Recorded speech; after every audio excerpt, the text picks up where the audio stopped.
Bonjour à tous. Le président de la République, son Excellence Alassane Ouattara, est rentré de Paris hier vendredi aux environs de 19h50. Il a été accueilli par le Premier ministre Patrick Hachi et des membres du gouvernement.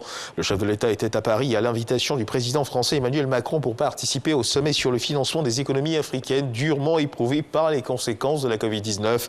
Un sommet qui a également décidé de la mise en place d'un soutien financier massif aux économies africaines. Le président de la République s'est prononcé sur les violences observées à Abidjan à l'encontre de certains ressortissants du Niger, pays ami et frère de la Côte d'Ivoire. On l'écoute.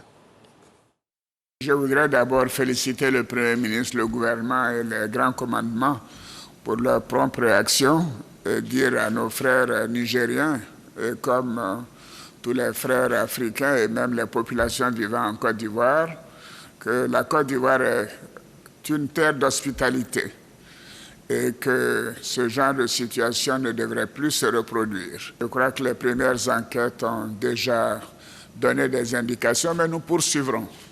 Et ce genre de situation sera sévèrement puni. Et bien sûr, je compte sur vous, en matière de communication, de faire comprendre que la Côte d'Ivoire a changé depuis 10 ans. Nous ne sommes plus dans une situation à essayer de trier entre les populations qui vivent en Côte d'Ivoire. L'essentiel, c'est que les uns et les autres respectent les lois de la République, travaillent et apportent leur contribution à l'évolution de notre beau pays. Donc je suis sûr que les grands commandements, la défense, la sécurité sous l'autorité du Premier ministre, prendront toutes les dispositions, mais je demande que la justice aille vite et que toutes les personnes identifiées soient donc dénoncées et soient donc bien sûr traduites devant la justice. À l'instant, le président de la République, Alassane Ouattara, le ministre de la Réconciliation nationale, Kouadio Konan Bertin, est lui en visite au Burkina Faso, une visite de travail dans le cadre de sa mission. Il a rencontré le Moronaba pour prendre avec lui des conseils, des échanges fructueux qui contribuent davantage à raffermir les liens entre la Côte d'Ivoire et le Burkina Faso.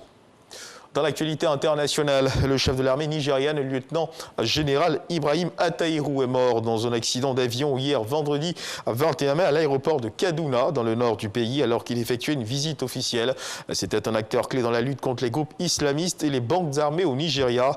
Le militaire âgé de 54 ans avait été nommé à la tête de l'armée le 26 janvier dernier par le président nigérien Muhammadu Buhari. Les causes de l'accident d'avion ne sont pas connues dans l'immédiat, c'est ce qu'a indiqué l'armée de l'air dans un communiqué.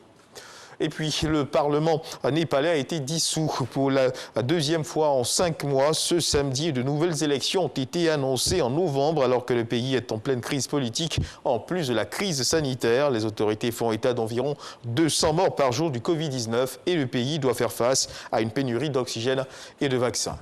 La commission électorale nommée par la junte en Birmanie a annoncé hier vendredi vouloir dissoudre la Ligue nationale pour la démocratie, LND, le parti d'Aung San Suu Kyi, qu'elle accuse de fraude lors des dernières législatives en novembre dernier. Depuis le coup d'État, rappelons-le, plus de 800 personnes ont été tuées dans la répression des manifestations, selon l'association d'aide aux prisonniers politiques, et la chef du LND, Aung San Suu Kyi, est toujours en détention. Et on termine avec cette information. Un séisme d'une magnitude de 7,3 a frappé la province du Qinghai dans le nord-ouest de la Chine tôt ce samedi matin. C'est ce qu'a indiqué l'Institut américain de géophysique.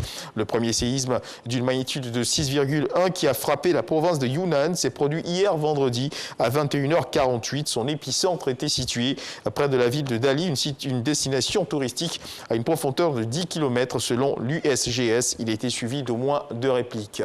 C'est sur cette information que se referme ce flash d'information. Merci de nous avoir suivis. Je vous retrouve à 13h pour le journal.